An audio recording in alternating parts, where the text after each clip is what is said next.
Hi, welcome from O'Hare Airport. I'm on my way to LaGuardia to pick up my flight to Italy.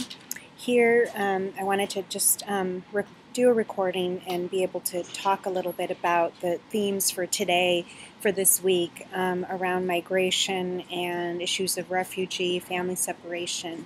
And I wanted to focus on two things. One, on the very difficult thing around issues of culture and what does cultural relativity mean in this context, as well as how this plays out in terms of issues of gender and couples relationships. So one of the articles, the article by James, talks about how basically therapists, we have to understand things from the perspective of human rights, and that all cultures are patriarchal to some degree. So when there is an experience of trauma, as in a family where they have refugee status and they've been through a traumatic event in their home country, what can happen is that they become much more entrenched to their cultural practices that sometimes violate human rights.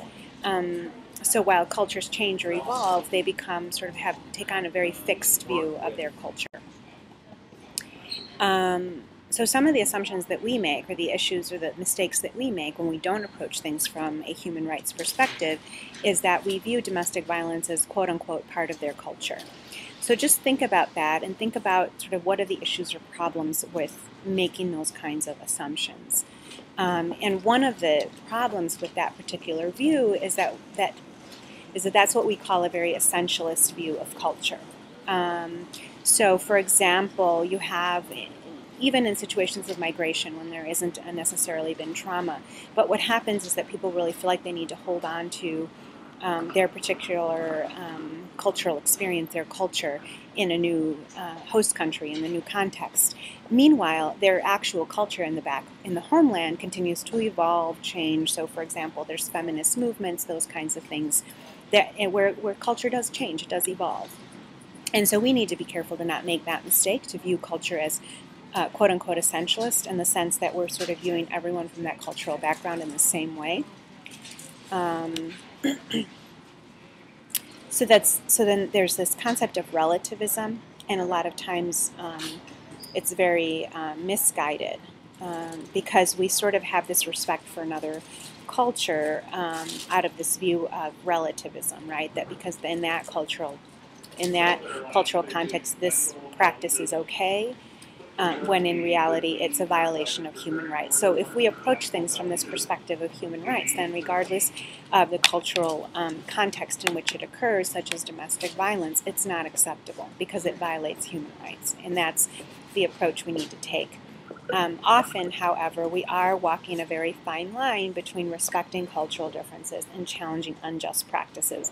So in some cases it's pretty clear, in other cases it's sort of a gray area, and that's where it's important to have other colleagues to discuss things with and be able to get consultation and really think carefully and bring in other people from that particular cultural background or context to help make those decisions about when we intervene and when we don't.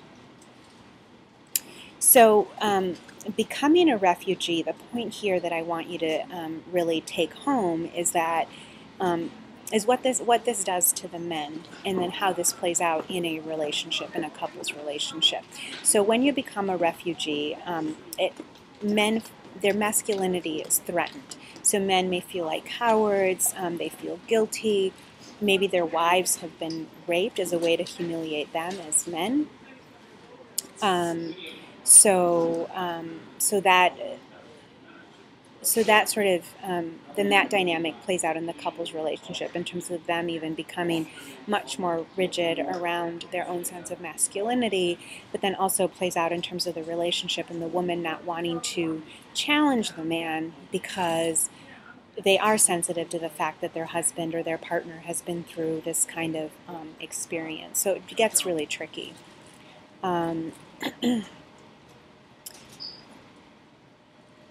So then in terms of the refugee journey, other issues that occur once resettled is you're dealing with issues of poverty, just a totally different expectation, a totally different reality than expectation sometimes. limited access to health care, discrimination, the lack of guarantee in resettlement. And a lot of times, again, the men turn to violence and alcohol to cope. So not only do they have what's happened already in their home country, but their experience here.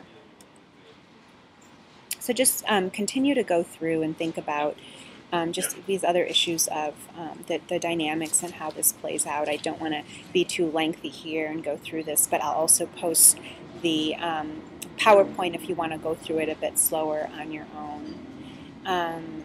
So let's talk about the response and what we need to do. So earning the client's trust is very important, and that takes a lot of time. Maintaining confidentiality is very important. Also flexibility in terms of how we meet families. So this might be a situation where we need to think about doing a home visit rather than just meeting with the person in the office. And the experience of self-determination and empowerment is very important. So given that this is a population that's already lost so much control, they need to feel like they have control over something. So you need to be able to give them as much control as possible over decisions that affect them, their lives, and their families.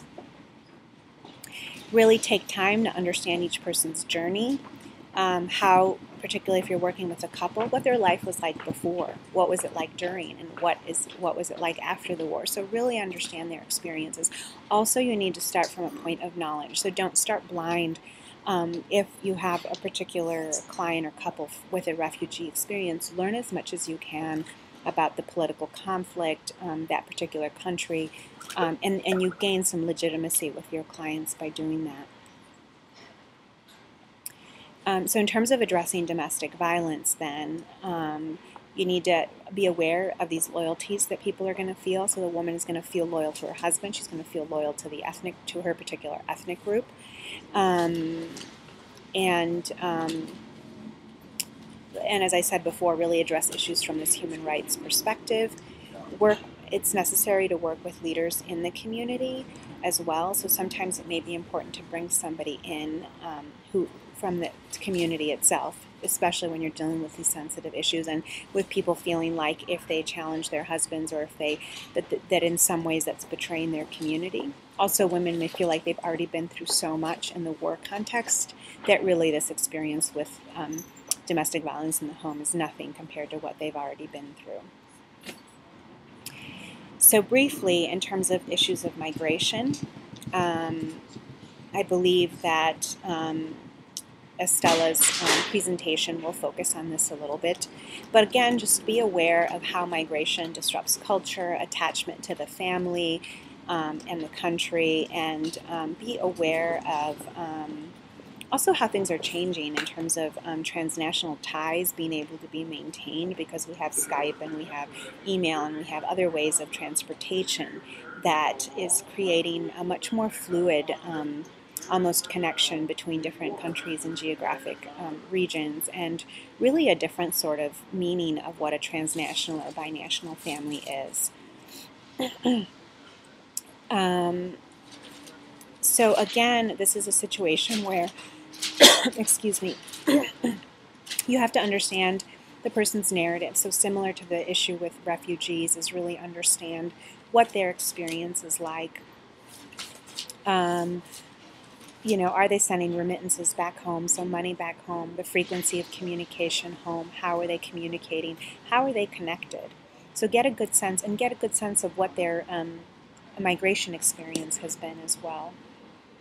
These are just some of the themes and what happens when you have experiences of migration. So it does disrupt so many aspects of both the marriage, the sibling, the parent-child relationships, maybe loss of different rituals, and then what happens with the second generation in the U.S. and the cultural conflict that creates at times.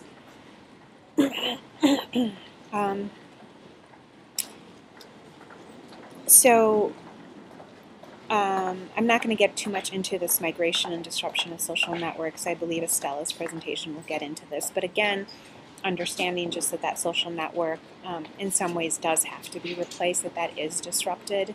And so thinking about then how can we create new networks within the community or resources that people can tap into that will sort of fill this gap of not having this family and cultural network that they may have had in the past.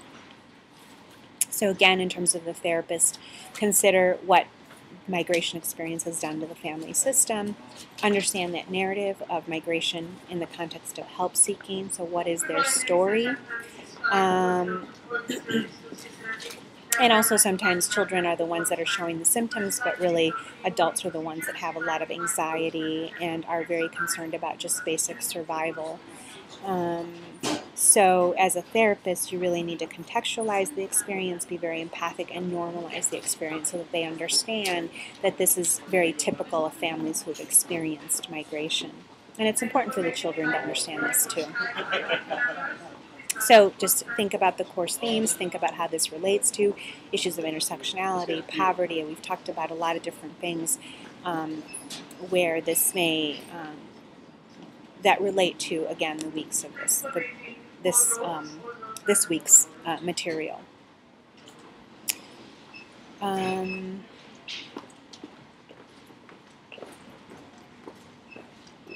So I'm just going to end here with thinking about how do we integrate all of this, how do we think about different isms and how they impact the migration-immigration experience, and how do we support them in their growth and in really creating sort of a supportive social network and challenging situations where we need to challenge based on this perspective of human rights. And recognizing, again, your own place in this process. So I'll end it there. I will post these online just as a PowerPoint so that if you want to go through them slower, you can.